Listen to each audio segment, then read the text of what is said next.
Hi, my name is Ben Moore. I make records for a living in San Diego, California. First got my start in the business when I was 14 and started recording local bands where I lived up in Vista, California. Started a recording class at Maricosta Community College. In those classes, I met people like Rob Crow and Simon from Crash Worship, Travis from Heavy Vegetable, of course, Chris Prescott, who later would play in No Knife. We all seemed to kind of end up in these recording classes at the same time, looking for an opportunity to record music and make records. Those connections and that experience actually gave me a headway into what I do today. Couple records for Switchfoot, Ravi Shankar and Anushka Shankar, some classical Indian music. Rocket from the Crypt, a bunch of Swami Records stuff. Burt Bacharach, some soundtrack stuff that ended up in the original Stuart Little movie. Just started a new side project for Jeff Ament from Pearl Jam, who lives in San Diego a short portion of the year. Boy, I don't know. There's so many. Hot Snakes. New Hot Snakes record. We completed the fourth studio record for Hot Snakes here at Singing Serpent. It's been more than a decade since they put out a new record, yeah. So it's pretty exciting. You know, John has been busy with Rocket from the Crypt. Since Hot Snakes, Rick has had a couple bands. John has kind of cycled through a couple things. But to see these guys get back together in a room and make a record together again has been really fun.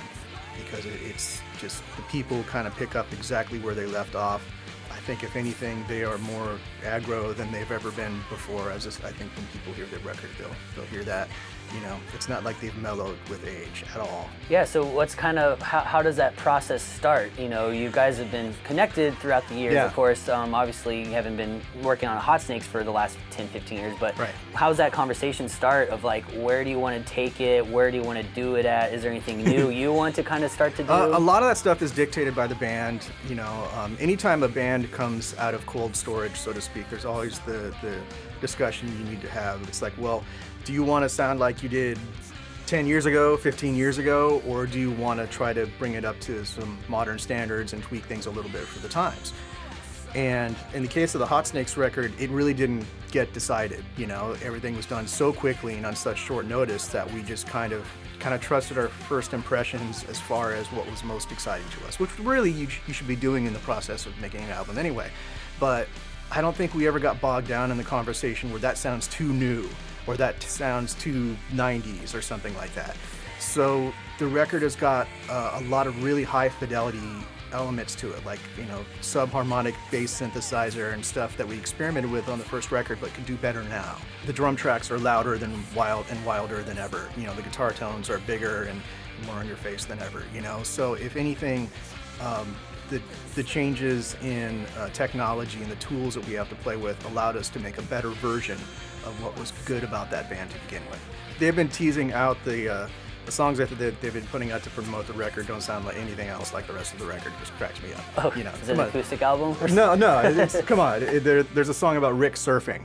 You know, Rick has never surfed. Yeah, but I didn't know Gar surfed, and he's like... That photo was amazing. Yeah, Gar, their bass player, is like just in this tube, and it looks like it's from like 1997 or something. That is no Photoshop. That is a real photograph. Who knew? I had no idea. Yeah. So how does it feel to put out a new Hot Snakes record in 2018 with Sub Pop putting it out pretty much? Like, how's that, as a music nerd, that has to be amazing. Yeah, so after being in the industry so long, I'm used to my bands losing their record deals. So whenever one actually gains a record deal or opportunity like that, it makes me really happy because I know that they're in for a good year.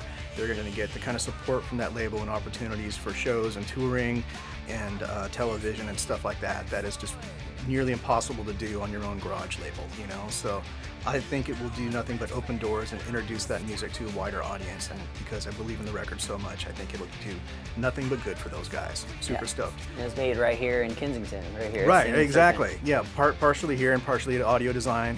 We started on analog tape and finished all the digital stuff here, you know. Yeah, couldn't be more pleased with what Sub Pop will be able to provide those guys. So my introduction to Loudspeaker was working with Travis and Rob when I was 17.